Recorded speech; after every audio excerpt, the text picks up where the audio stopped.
কুন্দুরি ভাজা একবার এইভাবে করে খেতে পারেন, খেতে কিন্তু বেশ ভালো লাগে।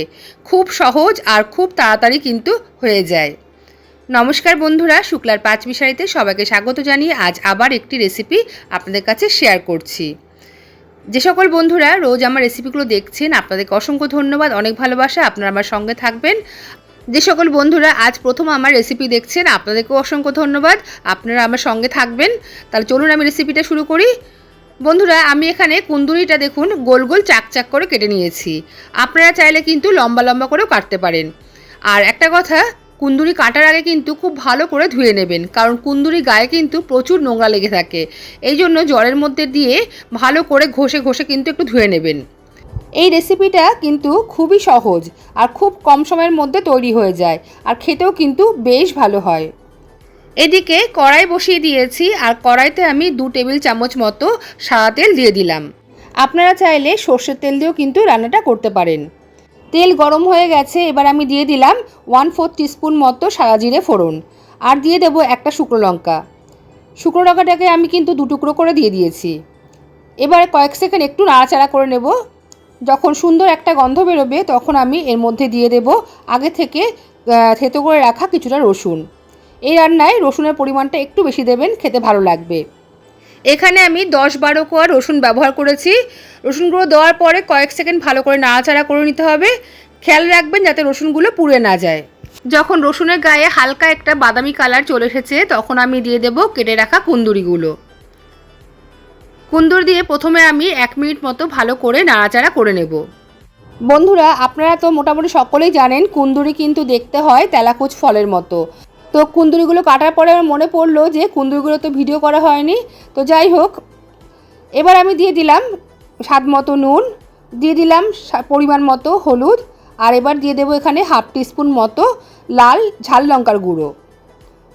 নুন, হলুদ আর লঙ্কার গুঁড়ো দিয়ে এবার আমি ভালো করে 1 থেকে 2 মিনিট মতো নাড়াচাড়া করে নেব।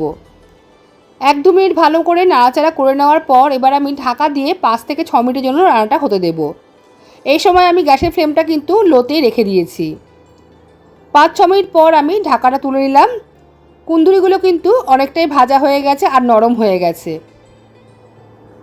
আবারও একটু আমি হাতা দিয়ে ভালো করে নাড়িয়ে দিলাম। এবার আমি এর মধ্যে দিয়ে দেব আগে থেকে কুচিয়ে রাখা পেঁয়াজ। এখানে কিন্তু পেঁয়াজের পরিমাণটাও একটু বেশি দিতে হবে। এইভাবে পেঁয়াজ দিয়ে রান্না করে দেখবেন, খেতে কিন্তু বেশ ভালো লাগে। এখানে আমি 250 গ্রাম কুন্দুরি নিয়েছিলাম, আর এর মধ্যে দিয়ে দিলাম 2টো মিডিয়াম সাইজের পেঁয়াজ। এবার পেঁয়াজ দিয়ে ভালো করে আবারও একটু নাড়াচাড়া করে নিচ্ছি।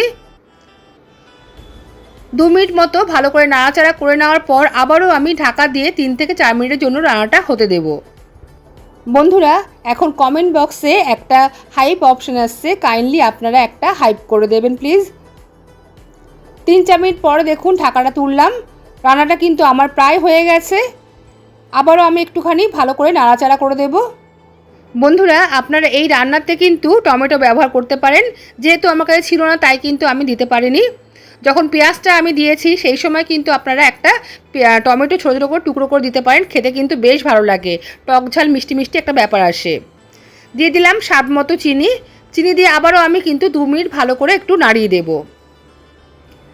চিনি দিয়ে 2 মিনিট ভালো করে নাড়িয়ে দিয়ে এবার আমি গ্যাসের ফ্লেম অফ করে দিয়ে সার্ভ করে দেব। কুন্দুরি এইভাবে রান্না করলে গরম গরম ভাতের সাথে, রুটির সাথে, লুচির সাথে খেতে কিন্তু বেশ ভালো লাগে। তাহলে বন্ধুরা তৈরি হয়ে গেছে কুন্দুরি ভাজা। আজকের এই কুন্দুরি ভাজা রেসিপি আপনাদের কাছে কেমন লাগলো অবশ্যই কিন্তু জানাবেন লাইক কমেন্টের মাধ্যমে। ভালো লাগলে চ্যানেলটি সাবস্ক্রাইব করে অবশ্যই পাশে থাকবেন, আর পাশে থাকা বেল বাটন আর অল বাটনটাও কিন্তু প্রেস করে দেবেন। তাহলে যখন নতুন কোনো রেসিপি আমি আপলোড করব সবার আগে আপনার কাছে নোটিফিকেশান পৌঁছে যাবে। আর বন্ধুরা লাইক করতে কিন্তু প্লিজ ভুলবেন না। আপনারা একটা লাইক করলে কিন্তু আরও বন্ধুরা সুযোগ পাবে আমার এই রেসিপিটা দেখার। তাহলে আজ এই পর্যন্তই, আসবো আবার অন্য কোনো রেসিপি নিয়ে। সবাই ভালো থাকবেন, সুস্থ থাকবেন। সবাইকে আজকের মতো টাটা।